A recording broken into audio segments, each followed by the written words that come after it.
Eh bien, bonjour. Donc, on va commencer notre deuxième séance d'algèbre. Donc, on va commencer aujourd'hui par les quelques règles de calcul donc sur les espaces vectoriels. On a vu quelques exemples, on a vu les notions de base pour les espaces vectoriels. Là, on va donc entamer les règles de calcul de base sur les espaces vectoriels. Comme vous le voyez ici, donc, vous avez votre premier théorème. Donc, étant donné donc E plus multiplié un K espace vectoriel, alors vous avez deux propriétés. La première propriété en contient 2. Donc, quel que soit X appartenant à E, vous avez 0X. Donc, la multiplication par un 0, par un scalaire 0 va donner le vecteur nul. Et aussi, quel que soit le scalaire que vous allez prendre, eh bien, lambda fois le vecteur nul, elle va donner le vecteur nul. La deuxième propriété, eh bien, c'est la résolution de l'équation lambda x égale 0 dans un espace vectoriel. Elle va toujours donner donc soit lambda égale 0, soit le vecteur nul pour x. Alors comment faire cette preuve de ce théorème-là? C'est très facile. Donc allons-y. Donc preuve. Donc commençons par la première assertion. Donc la première assertion, elle dit que, donc la toute première, donc on veut montrant que donc, quel que soit x appartenant à E, quel que soit le vecteur x appartenant à E, eh bien la multiplication de x par le scalaire nul, elle va toujours donner le vecteur nul. Eh bien, allons-y. Donc, on va utiliser donc les propriétés de E, les propriétés d'espace vectoriel, les propriétés de corps de K aussi. Donc, 0x égale à 0. Donc, supposons qu'on a un x appartenant à E. Alors, 0 fois x, on peut l'écrire comme étant 0 plus 0 fois x. Donc ça, c'est la deuxième propriété d'espace vectoriel, qui va nous donner 0 produit loi extérieure 0x plus 0x. Eh bien, maintenant, vous avez ces deux quantités-là. Donc 0x qui va valoir 0x plus 0x. Ensuite, donc, vous allez pouvoir écrire que donc 0x, en laissant par exemple ce qui est à gauche, on va faire passer le 0x puisque c'est un élément de E et donc il a un symétrique par rapport à l'addition. Et c'est symétrique par rapport à l'addition, c'est plus moins 0x, que j'écris moins 0x, égale à 0x. Ok, mais cette quantité-là, elle vaut 0, qui va valoir donc 0x, et c'est bien ce qu'on voulait démontrer.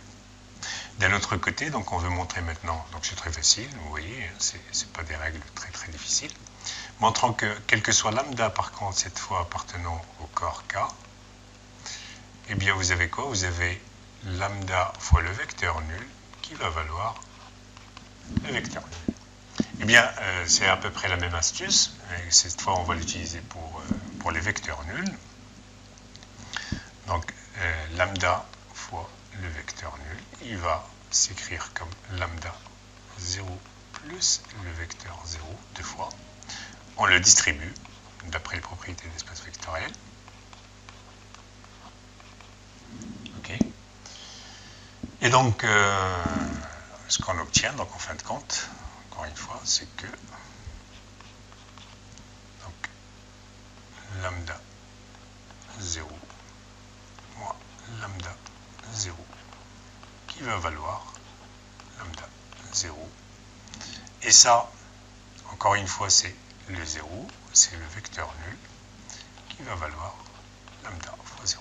Et donc, vous avez démontré votre deuxième partie de la première propriété. Pour la deuxième propriété,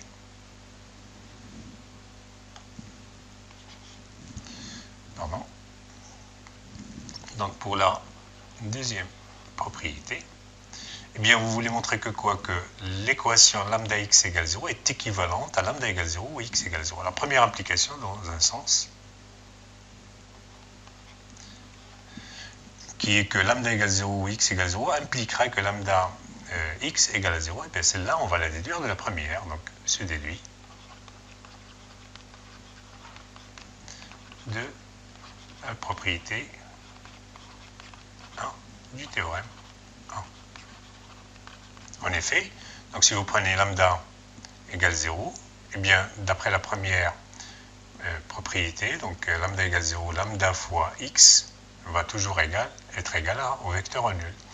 Et si vous considérez par contre que c'est x qui est égal au vecteur nul, eh bien, vous avez n'importe quel lambda appartenant à K, eh bien, lambda fois le vecteur nul, x, est égal à 0. Donc, ça, c'est facile. L'application directe, donc le premier sens, en fait, c'est que si vous supposez que donc lambda x, donc soit donc un couple lambda x appartenant à K croix E, donc supposons que lambda, donc x, est égal à 0, vecteur nul, on veut montrer que, eh bien, lambda égale 0, ou bien x égale 1 au vecteur nul. Bon, j'ai dit ou bien, c'est juste une manière de parler, ce n'est pas exclusif, ils peuvent tous les deux être égaux à 0, bien entendu, ça va être vérifié.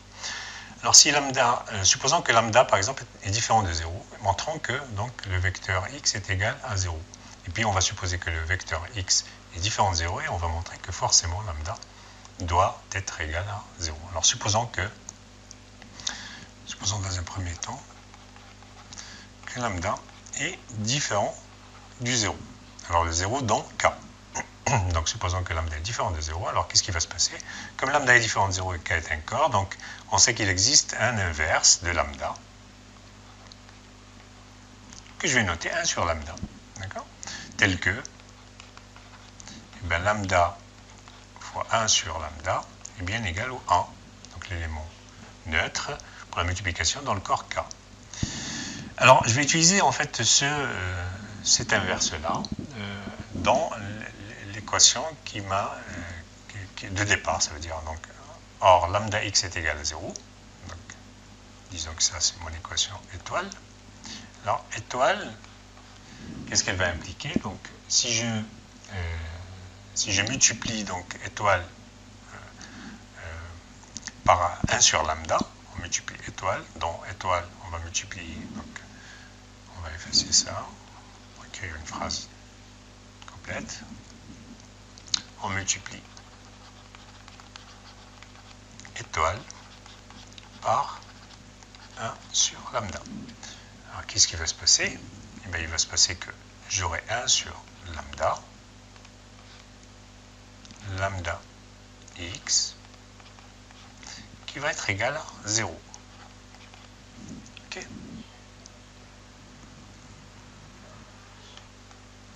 Eh bien, on va prendre une autre page pour continuer notre démonstration. Mais donc, on a obtenu que lambda, donc on reprend la formule, lambda, pardon, 1 sur lambda,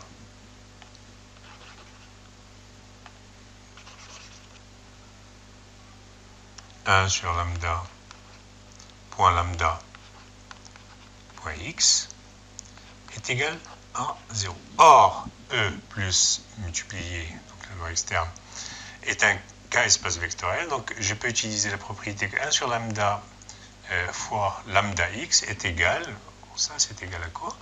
À 1 sur lambda fois lambda point x. D'accord? Ça c'est une des propriétés donc d'espace vectoriel que l'espace vectoriel doit vérifier. Or, 1 sur lambda fois lambda, ce n'est rien d'autre que 1. Donc ça implique que quoi?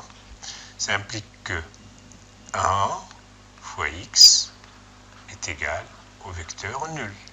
Or 1 fois x, ça c'est une propriété aussi qu'on a dans l'espace vectoriel. Revoyez vos propriétés si vous voulez. Donc 1 fois x est égal à 0, ça implique que, parce que 1 fois x n'est rien d'autre que x, le vecteur x est égal à 0.